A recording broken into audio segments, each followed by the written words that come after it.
Not with quite as many of the fans, but Damwon with a very impressive amount. Here at Lowell Park today, and in a game number 3, they're going to need it. Sandbox won game 1, but it was a 40-minute slogfest. Game number 2 barely happened. So Damwon with a lot of momentum moving into this game 3, but with a different side, might be a different story, because these lanes feel a lot different to what we had in game number 2. There is huge advantage, Sandbox Gaming, in the laning phase. Zoe versus Galio, very Zoe favored in the early game. Jace versus Vad, very Jace favored. Kalista Thresh with bans on top can be big as... Well, that's one way to be quicker. All right. Now remember that movement speed scaling with Grand Entrance was also nerfed. In the past, you could go for the boots of mobility, and if you never took damage, you got the percentage scaling with your movement speed. Now it's just flat scaling, so even Predator doesn't have a true interaction with Grand Entrance. So I think where Predator flash quickness into Grand Entrance later, right now, the timings on this Rakan are still going to be very much under the microscope. We're going to continue to learn about patch 9.2, but the lanes here, there is a real chance that that sort of gold lead that we saw from Damwon Gaming in game number 2 could be recreated by Sandbox Game. But as you can see, already an invade coming in. OnFleek going to be stealing away the blue buff on the other side of the map. Some vertical jungling will ensue afterwards. But we'll see whether Canyon gets 3 buff to start this game off, as OnFleek already playing with a lot of confidence, knowing that he's got a lot of push pressure. And Atlas, it's exhaust to Rakan as well. The Ignite nerfs are there on patch 9.2. So a less viable 2v2 spell. It's obviously useful, but Ignite is kind of defensive, offensive, very reliably, and Exhaust doesn't get quite the same value. And it's Teleport Ezreal, who doesn't want to be looking for 2v2s, so they have no answering of the health advantages that Heal and Ignite can take. So it's another lane saying, guys, maybe later. Let's see if Damwon Gaming get through that phase, as Canyon finding something good is so necessary to buy them time. Yeah, gets the knock up here as OnFleek does safeguard his way out. That will cost him a Rift Scuttler and a whole bunch of his health bar. Now, how much Rakan W on patch 9.2 have you actually seen in action, Atlas? Not a massive amount, to be perfectly honest. In my earlobe, people don't really feel confident in playing Rakan. I'm really excited to see it on screen, because you've seen the GIF, you've heard about it, but it really, really is conspicuous. It feels even worse than the famous Z W change, which before a lot of our viewers even started watching, ZW compared to Rakan feels fast, but back in the day, Zed just leapt across the screen with his living shadow. The nerf felt terrible, and the Rakan nerf feels worse. Yeah. Well, let's. I'm waiting for the first one. As I remember, Hoyt had so many games in this champion as well, so his muscle memory is going to suffer when that does go off. He's going to go back to base, though, very, very early. See what he's actually decided to pick up here. There felt like no real reason to go back home. Wants to get the boots, and does finally have a keystone. He wants a keystone, baby. He's got boots, and where is he going? Because it doesn't seem to be bot lane. Teleport Ezreal famously can farm at 1100 range happily with the Mystic Shot. Has no lane presence, but what can Hoyt and Canyon do? Because here's a way to get over the hump of, man, do our lanes suck early. Get some creative ganks off from weird paths with Predator Rakan and an Aatrox, and then maybe, just maybe, you get that gold early enough for your scaling to matter. Well, the hook's going to land here as the Lantern Ride is in, and Nuclear has been ignited. Takes a hell of a lot of damage onto this turret. You mentioned the teleport. Predator! You have to use it as the Predator does come in. It's a Gleaming Quill that's going to be the result, and not much else. I don't even know if he's skilled Grand Entrance. Why would you on this patch? Summit going to take a turret shot. A famous shielding, healing support champion. Not Sona, Rakan. Yeah. We all know what you feel about Sona, though, Mr. Sona Abuser in solo queue. I mean, I feel like she's underappreciated. I actually think there is a world where Sona might become a pro pick, but let's hold that for now. I'm still testing. Yep, all right, all right.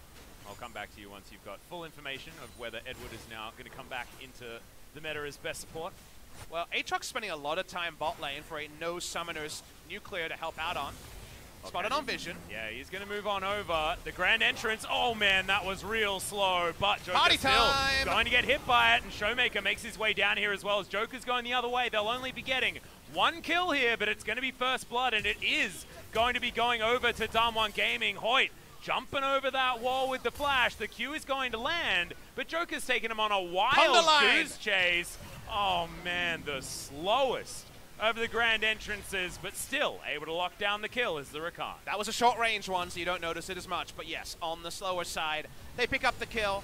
Bit of damage over the wall from Nuclear. Cemented the conga line Yakety Sax was very amusing. Onflick's waiting for Hoyt, and he's damn squishy. Yeah, he's going to slow on that one as the grand exit looks even worse than the grand entrance. And Dove doesn't find the trouble bubble, so Hoyt will be able to make it out. We've got a lot going on here. Canyon being engaged onto Onflake, doesn't have one rotation damage. Yeah, not going to be able to do it just yet, but is going to lock down this Rift Scuttler. Not going to take too many of them now, as W has to be used by Noguri up top side, but this is how we expected this matchup to go. Shock Blast hitting there would have been a disaster for Noguri, who just used his teleport. But let's think about the Yakety Sax we've seen. A kill goes to Damwon, unexpected because of the scaling approach all their lanes is taking. And we said 3 winning lanes. We only see 1 going to plan. Only top lane is heavily going the way used defensively. Just for the sustain here. It's not what you want, but we'll have the Crimson Rush to get his health back up yet again. Hoyt finds another fire to deal with. As they pause it, he says, there's been a little bit of a bug to my grand entrance. Unfortunately, it's going too slow, guys. Why isn't this working? Quite some time. Further, you guys, any communication if we get any more specifics about the issue. But back to live. It's been a while. Here we go. Okay. So a reminder, Damwon Gaming. Very, very risky. 3 losing lanes comp that has some very strong mid to late game team fighting with the Vladimir Wombo. Sandbox Gaming, they want to just do their bread and butter. Take turret plates, punish the weak early laning phases, and the amount that Hoyt has roamed, it's 7 minutes 50. He's probably been in lane about 2 minutes 50. Thankfully, he made it to level 4, so that's certainly good news. But you can see Nuclear has been denied a heck of a lot of experience because Ghost is already level 6, and he's been duo laning almost this whole time. Hook, not going to land there from Ghost. It actually is pretty relevant on Ezreal because while he has that cheaper build, it's a cheaper build that takes time, and that time hasn't started. The clock is at 0 because there's no tier. Needed Sheen to even be able to trim the wave from range. So this Ezreal is one that, you know, 500,000 gold behind might actually be relevant in the early to mid game, where usually you can kind of grin and bear it as Ezreal. Well, right now you've got Canyon actually hanging out down here on the bottom side of the map. The Aatrox was thinking about a lane gank, which is not something that you would normally be able to make work, but with 7 CS the lead for Summit, Noguri is in a very nice spot after that flash went down and the extra respect was needed. Also, especially when you compound that with no turret plates down on mid or top. Yeah. Just one to be taken so far this game on Sandbox's side, which is understandable. It is going to equate for a bit of a lead, though, as Dove's going to land the Trouble Bubble, and the Taunt is going to deny the follow-up damage from anything other than an auto attack. Hard to extend a lead other than maybe turret plates in mid lane, but this is how the matchup goes when Liandry's is done. Luden's is done. That's where Dove can really make her hurt. Canyon going to be spot on a ward. Yeah, it's going to walk straight in, just trying to clean up this minion wave so that they can get Showmaker a back timing.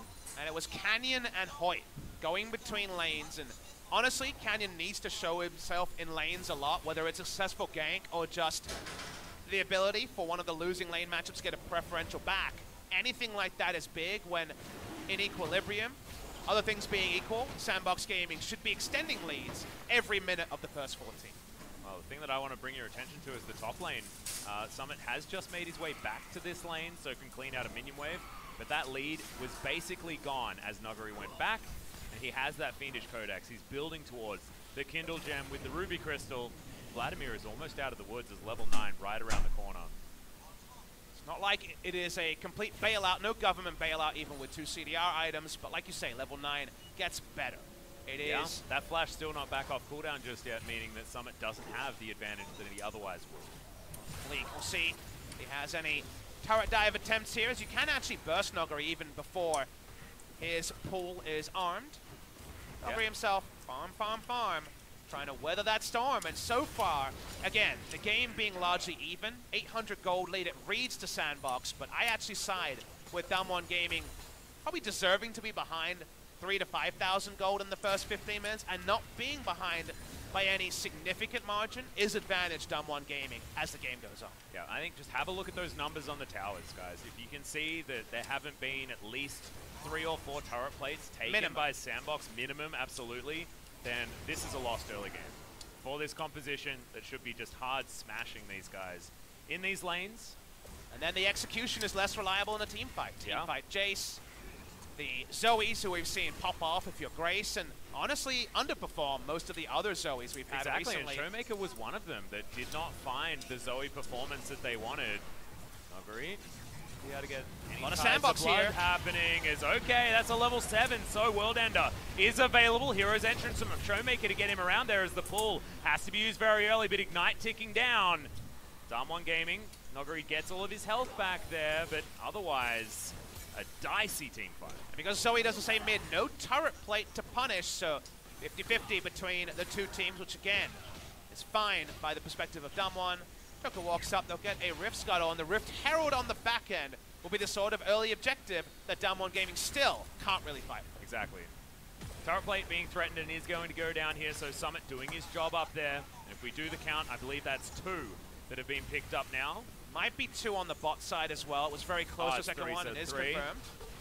We need 1 more before we call this a lost early game. Rift Herald, I think. 2 think. minutes to do it. If you're Sandbox here, you need an early Rift Herald too, so we'll see if they just pop it down on the top side. That'd be a good place to go to slow down this laning phase. Here it is, straight off of spawn. Oh, not going to get that hook there from Joker. This is really good from Sandbox. This is the moment where the game can really be won or lost. How much can they get? Yep, teleport going to come in here, but Shelly, she's charging on forward. That's all that money. And 1.5 minutes now before those turret plates are going to fall down, so good timing. But not ideal to be split between 3 members. You want Jace to pick all of it up, but ever since the range on 9.1 for acquisition was extended, things can be bad. Here's the gank. Yeah, quickness has been procced, and that looks fast enough on the grand entrance. The Summit comes in with the teleport. Canyon's going to get punished, and Damwon Gaming not going to be able to find the gank at all, and Ghost is going to be fine. They knew the ult was down, and they want more. Yeah, Hoist just going to get kicked. On Fleek coming on forward, and Sandbox just using their extra power that they have with these champions, and on Fleek respecting Noguri, so he isn't going to go down in any trade. Damwon Gaming trying to outnumber, but it's too early. They should not be making these moves when Sandbox is still in a great spot. Canyon thought he had threat in a 2v1, but TP is up, and Canyon had no ultimate. He was used in Vision, that cooldown. Pretty significant early. They come in and just watch how much threat is actually on Ghost. That's ult into Grand Entrance. They get the CC down. Yes, a bit hits, but from there, no more threat from Canyon. And Summit says, I'm a Jace.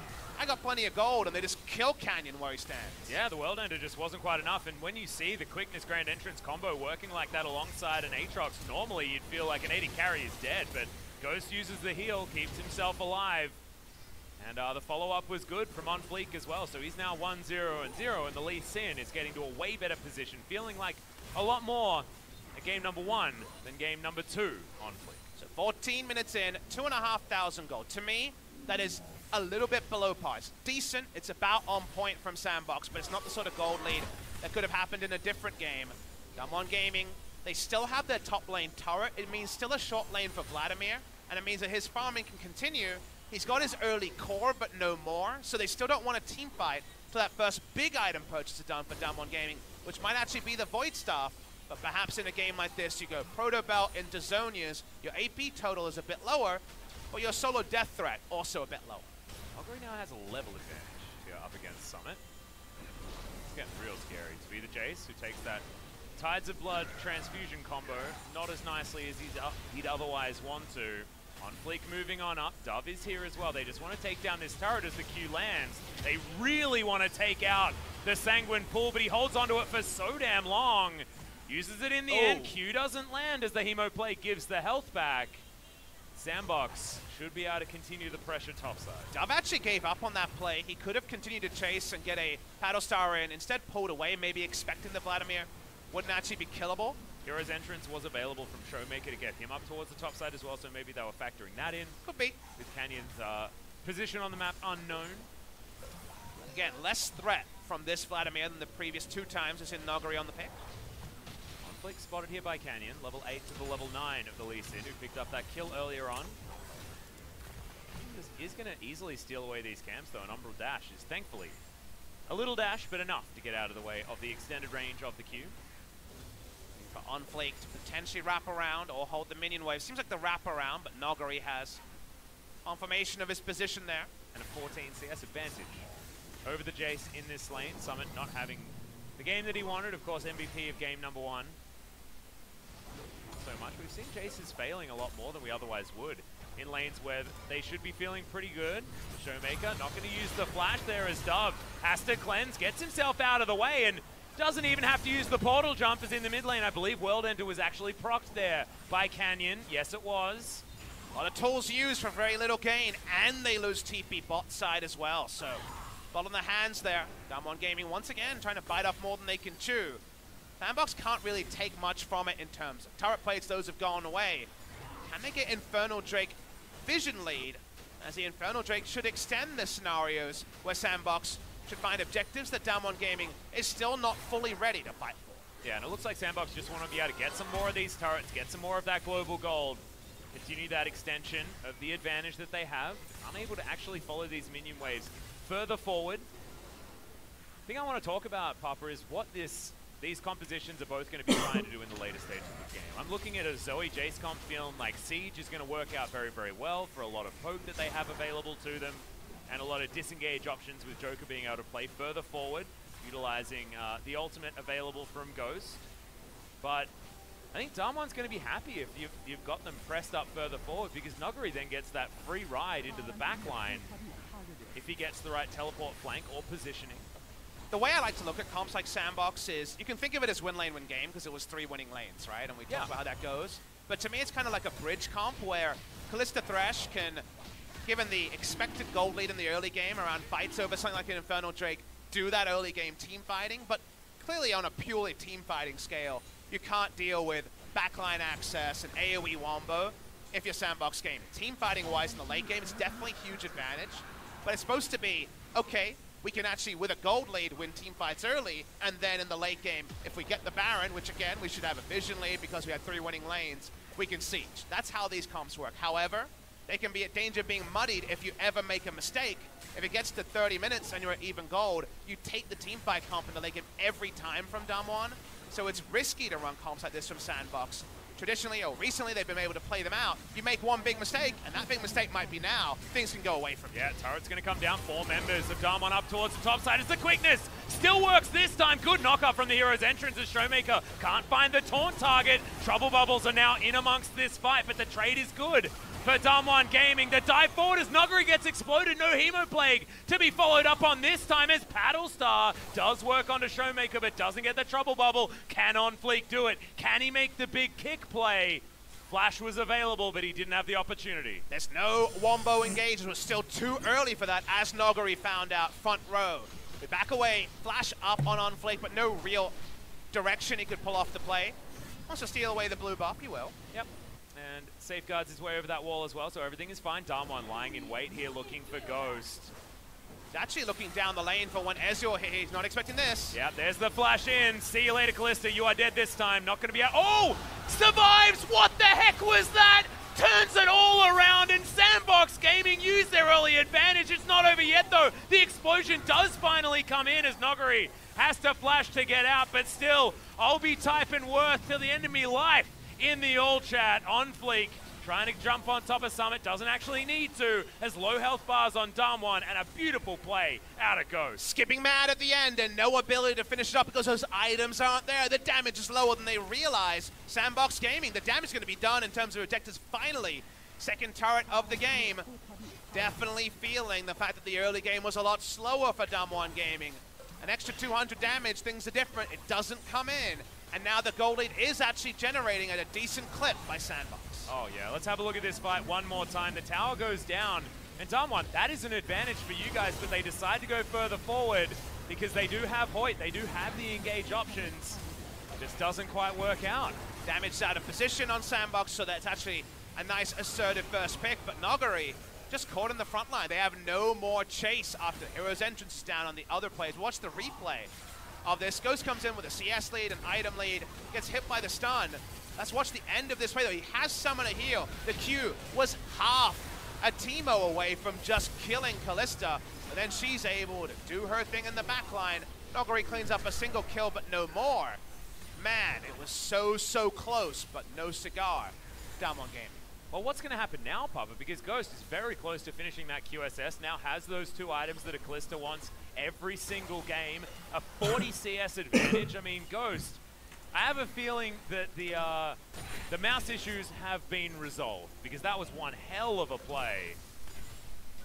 There's soon going to be no ability to play Kalista live. It's not quite the Nocturne Galio comp that just deletes Kalista that Gango had to deal with when he played Kalista, but consider in the future, 4-item Vladimir, 4-item Galio burst. How do you actually hop around aggressively and try to get Ren sets when there's AoE damage out the wazoo? You probably don't, right? That's the difficulty there. But now, at these item timings, there's still that possibility.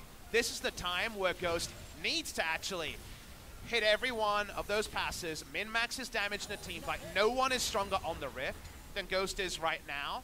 So he absolutely wants to have no little voice in the back of his head. He needs to actually pilot the next team fight and get that wipe that is potential here for Sandbox Gaming. Otherwise, those item completions are coming. I see the first needlessly large rod of many in the inventory of Nugget. Yeah, he's looking for that big hat on the top side of the map. That is his build path. He leaves the Fiendish Codex because now he has 40% CDR with his runes, with Transcendence, things like that. Scaling CDR in the first tree of the base runes as well. Yeah, Cosmic Insight giving him that extra 5% availability. So this Vladimir is able to QQQ, and it actually works well. This time around, his Ghost, now with his Hurricane, and the QSS is done. Kalista feeling great. Honestly, there's 3 champions on the side of Sandbox that probably never feel better than they do right now at their current item timings. Jace, Lee Sin, and the Kalista, I would group into that. Zoe is also another champion that does thrive on 1.5 items with the Magic Pen as well as the Ludens. Meanwhile, Vladimir only gets exponentially stronger with every item. His passive guarantees that, and his AoE confirms that as well. The Galio, again, going to be largely about burst. It is patch 9.2. And even the late game burst is still largely there.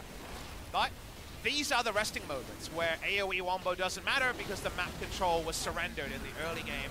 Well, here's the fight actually. Quickness does tie a couple up as the Kalista is going to die this time. Joker gets a nice triple play, but he's going to follow him. The Oathsworn going to go into the Death Chamber. And Sandbox, they lose the bottom lane this time. Can they clean up? And how did that start? That's the question I don't know the answer to, because 2 picks is a very heavy price on the top side of the map, and Kalista especially dying with both summoners. Kick used. Yeah, kickback onto Showmaker as OnFlake just gets himself taunted and dies. Okay, Sandbox throwing their lives away as Noguri takes a lot of damage here. The pull is going to negate a lot of that damage, but it's not enough. And the CC lasts for too long for that pull to work. Both sides making some pretty big mistakes. 2 freebies to both teams.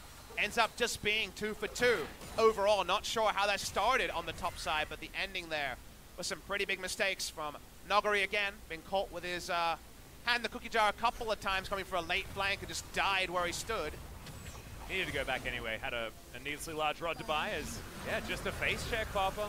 Face check for a ward. I believe it's actually Kalista putting down the control ward on the more advanced rush. Thank you very much, says Canyon. Dies instantly. Here's the replay, though, of the end. Why does OnFlake go in? Is a question we don't know the answer to. Sometimes Lee Syndrome needs no explanation. And this is just bad from Noguri again. He's just really not thinking about where the map state is at and the fact that Jace and Zoe have free farmed. And we talked about how their items never get better. Turns out, definitely good enough to take down Noguri. Yeah, straight up. But here on the bottom side of the map, the Vladimir does need to clean up this minion wave. So this time, Sandbox have an opportunity to get that vision there for free and for real. And control around the Baron Pit is something that you have to be very careful of for Damwon Gaming, because Sandbox are not scared of pulling the trigger on that one. I feel like that's why they're so good at playing around these 2-item spike type compositions, because at moments like this, they're able to create a game that they can't lose. 3,000 gold, though, is not a big enough lead to deal with this flanking Noguri Vladimir. What they can actually do about it, we'll have to find out. Oh, actually drawn out of Canyon, was worried about a paddle star. He has to walk up. It means he doesn't have this. He's re-engaging. Yeah, he's deciding to use it for an engage tool now as the Oathsworn is going to be pulled back. The Kalista, can she actually get any work done in this fight? As Summit just dives on forward, looking to delete Hoyt. Not going to be able to do so, but now Canyon is dead. because there's no opportunity to utilize the World Ender and the flash forward from Showmaker, but it's on to Joker. Can they get anything more as Noguri dives onto Dove in the back line, but the Hemoplague's not going to kill him. Paddlestar also not going to work out.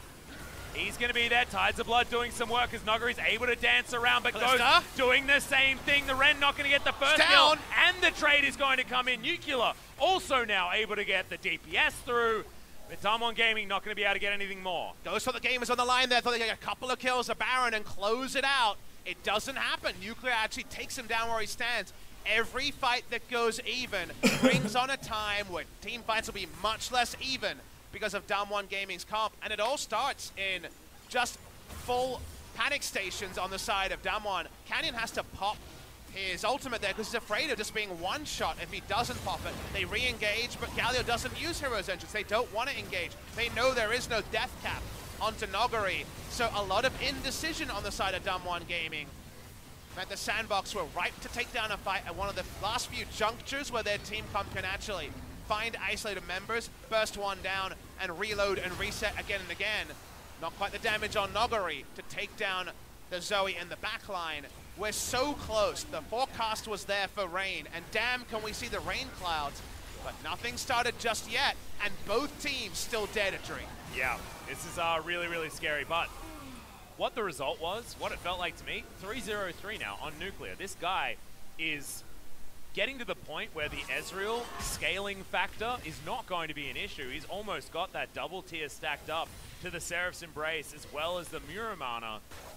Ezreal hitting that late game timing very, very nicely, and Ghost so short range against this composition is very scary. Sandbox's window feels like it's closing faster than we may have predicted. Again, it wasn't scary until now. Now it really feels scary. Now you have to really second guess your positioning and be happy you are able to maintain your flash in the next team fight.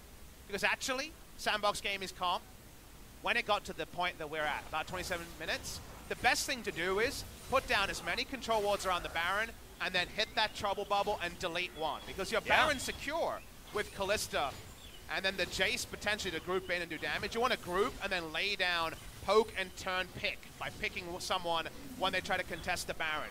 50-50 team fights, we're probably, like you say, at the point where Damwon wins at least 7 out of 10.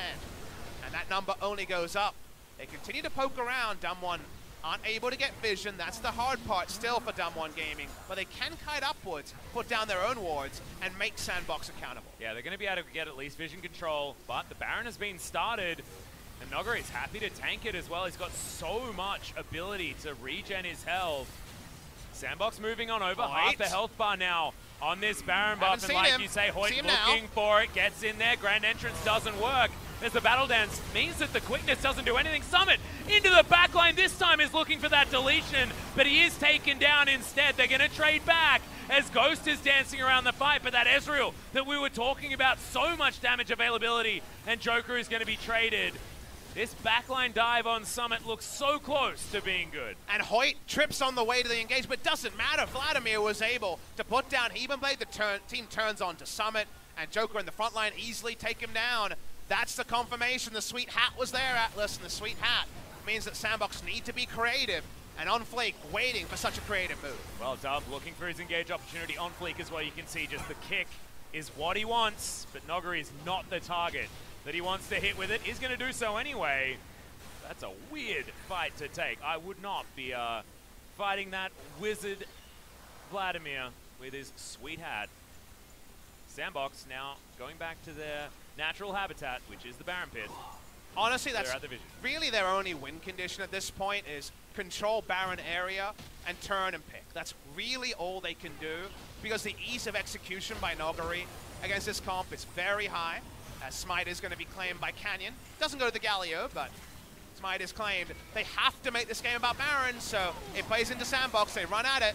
How will Damwon play this? Hemoplague back off cooldown. Well, vision certainly available here for Damwon. That is very late teleport, though, as the Ren stacks are sticking in there, and Ghost has decided to commit. On Fleek's there. They do take it down, and the safeguard is beautiful. Flashes over the wall as Dove, the only one to be traded, and Sandbox will take that any day of the week. They needed to be assertive. That was the right move. Roll the dice. If not now, then never. They get the Baron kind of against the expectation of the game.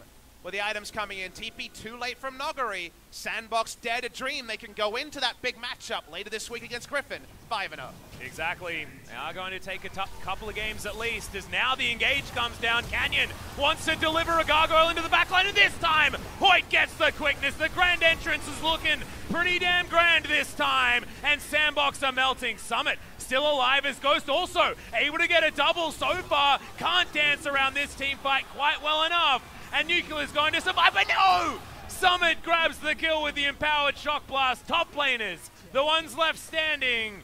But Damwon Gaming pretty happy that it's Noguri this time. And they wipe out 4 Barons as well and have the ability to push in mid. It's not the lead they wanted, it's the lead they'll take as everyone in unison applauds. This game still in the balance. Yeah, Summit wanting to try and fight back here against Noguri, who doesn't have the Hemoflake or the Flash.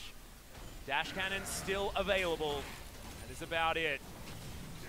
Oh man, what a disaster, but what an engage from Canyon. And you can look at this, take a deep breath and say, what a fiesta, why are they diving 2 turrets? It's because all their comp does is hard engage, and the best way to lose this game is for Zoe, Jace, and the rest to load up on a siege with Baron and take down your base and make this game about the siege. Instead, diving here and going even is Damwon Gaming slightly nose ahead. It was the right time for a dive. It was pretty close to not coming off, but it's good enough. And that means that Sandbox Gaming lose out on the Baron-empowered minions on anyone that's not Jace. Well, Ghost actually just got taken down. 4,000 damage in that last team fight. He still has a bounty on his head. This Callista has been able to get a lot of work done so far in his very, very farm. More of Malmortius as well as a QSS, meaning that she's not taking as much damage from the Vladimir as Callistas you may have seen in the past. So still opportunity, still win conditions here for Sandbox, but that Baron has a minute to go. It's only on Summit, and then they have to wait even longer to grab the next one. I like the build from Ghost as well. A lot of people will say, where's the Rage Blade? But I don't think you can afford to go Rage Blade. It only helps if you're stacking spears, and we already said there's AoE Wombo that's going to zone her out again and again. So yeah, going for more Malmortius, I think that's pretty heads up for this particular game. Ghost walks up to top side. Very powerful as well. Run them around, play where you know they can't AoE you down is the Sandbox approach. They've got the acceleration gate. They're trying to jump between lanes. Even the Ghost on Dove is a pretty welcome one to rotate. Yeah. And a run around Damwon, but I see Noguri and I get scared. Yeah, Canyon World Ender has been popped once again, looking for another one of these engages. It feels like they can just rinse and repeat. Good knock up onto Joker, but that's the only one they're going to get as the Paddle Stars not going to land, but a Trouble Bubble means that Showmaker has to get out, and Damwon don't find the engage this time. That's right, they got to kite back. Noguri, after being spotted, knew that with no flash, he couldn't actually make the engage. He doesn't have the Spellbinder this game for the Nikes, and he's not going to be able to proc the phase rush that early and in his own base, so he backs away. So hard to kite away from this AoE, but Sandbox, damn, are they going to try? A redemption's not going to be enough. If this Vladimir hits 4 members with Hemoplague, it's lights out for Sandbox Gaming. Yeah, they have to be so careful playing around Noguri's position, but with him on the top side of the map, they're going to continue playing around it, and that means a free Mountain Drake goes over to Sandbox. Going to augment their Dragon collection with a second Mountain and an Infernal. And this Baron, they get onto it, it's going to die even faster than the one we saw earlier. And they were able to be so tricky with the way they got out. Joker offering the right lanterns and having OnFleek able just to press W to get over the back wall. Sandbox with their red side Baron plays feeling pretty good. 50 CS lead in the mid lane, about 40 the 80 carry roll, but we already talked about how there was kind of diminishing returns as the item builds went further. Dove can't even find space for a Void Staff this game. Not a lot of magic resist to be picked up, so you can get away with skipping over it for now, but against Galio, you always want to itemize that as soon as possible, and they are really about, let's pick whoever we hit the Trouble Bubble with. You can't really pick and choose. Got to take whoever's in the front line. Noguri doesn't have any magic resist in his build, and I feel like Dove's task is to try his very best to land the right Trouble Bubble on the Vladimir. Baron respawning in 1 minute, Elder in 4 minutes. All about making the game narrow from Damwon Gaming, and for Sandbox trying to keep the side lanes where they are. We've never really hit a timing where Vladimir can run at Jason, solo him down. There's no more Unsealed Spellbook, Ignite Vladimir. Yeah, we're not hitting that just yet. But Summit being kept honest here on the bottom side of the map means that vision is available for Damwon around the Baron pit. In fact, lots of it surrounding this area, as Hoyt not going to get hit by any of the skill shots out of Sandbox, and now Dove has to flash to get out of the Infernal Chains and does take the True Shot Barrage damage. Teleport from Summit gets him in here, but now they don't have that tool available, and Noguri still has his hook. Is going to land, but it's onto Canyon, not the target that Sandbox wanted, so they deny the engage. Galio at Hero's entrance range, the only person who's not present here. Nice poke onto Noguri. And this is what happens. If the Zoe is landing the poke, Sandbox can move further and further forward. If she's not, it's completely the opposite and they get ran over. In that scenario, ARAM rules apply because we're in the mid lane. That's where the ARAM rules apply. Yeah. Atlas and Jace and Zoe do the rest. But if the terrain goes away from vision control, if someone walks up too fast, and Damwon Gaming, the Rakan especially, find the backline, those ARAM rules are out the window. Speaking of ARAM, Hoyt. Summit gonna run on forward, does get the leap to the skies, and now Hoyt is in trouble. Accelerated Shock Blast is in there, the quickness, the flash, is able to get himself out. Now Noguri in the backline, Joker comes on down, Ghost dives on top of a Vladimir, not sure whether that's what they wanted to do, but Noguri gets all of his health back. Zhonya's is there, Joker is not, as he's gonna get taken down by Nuclear, and now Summit looking to run away. Dove looking for the poke damage on the disengage, but they don't get it, and Damwon are the ones that get the pick. Oh, it's so spicy here. Everything's so close to coming off, but only one person goes down. Hoyt desperately wanted to hold on to his flash, to have that backline engaged, to allow the Gargoyle to join, to allow the Vladimir to join. Sandbox, they have high health bars on their carries. They run at Baron.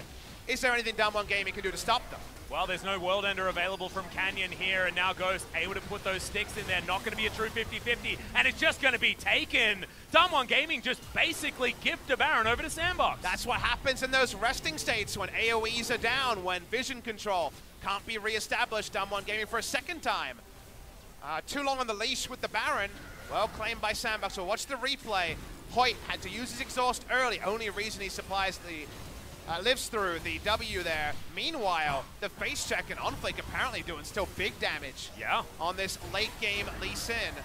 Noguri can't use his ultimate how he wants to.